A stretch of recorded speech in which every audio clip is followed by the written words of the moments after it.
જય માતાજી મિત્રો, હું છું સંજયસિંહ રાણા. આપ જોઈ રહ્યા છો છોટાઉદેપુર વ્યૂ. છોટાઉદેપુર જિલ્લાની કરોડરજ્જુ સમાન છોટાઉદેપુર વડોદરા હાઈવે પર શિથોલ નજીક આવેલા પુલ ઉપર ગત વર્ષના રોજ જે ભંગાણ થયેલું, એ ભંગાણને આજે 1 વર્ષ પૂર્ણ થવા આવ્યા છતાં પણ જે જનતા ડાયવર્ઝનનું કામ છેલ્લા 4-5 મહિનાથી ચાલી રહ્યું છે, એ સાવ ગોકળગાયની ગતિથી ચાલે છે. હવે જ્યારે ચોમાસાને ગણતરીના દિવસો, ગણતરીના દિવસો નહીં પણ ગણતરીના કલાકો બાકી છે, છતાં પણ આ કામ પૂર્ણ થઈ જવા છતાં પણ આનું લોકાર્પણ થતું નથી. જનતા માટે ખુલ્લો મૂકવામાં આવ્યો નથી. નાળાની આજુબાજુ એપ્રોચ પણ તૈયાર થઈ ગયેલો દેખાય છે. ત્યારે આ કામ કેમ ધીમું ચાલે છે?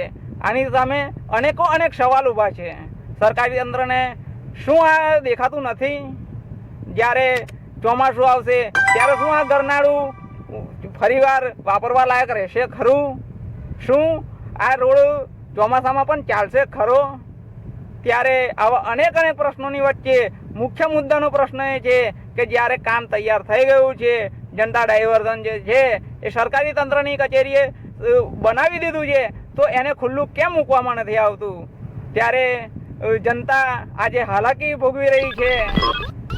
આટલું 20-20, 25-25, 30-30 કિલોમીટરનું અંતર વધારે ભોગવી અને આ કાળઝાળ મોંઘવારીમાં જનતાને કેવી રીતે જીવવું, આ પણ એક મોટો પ્રશ્ન છે.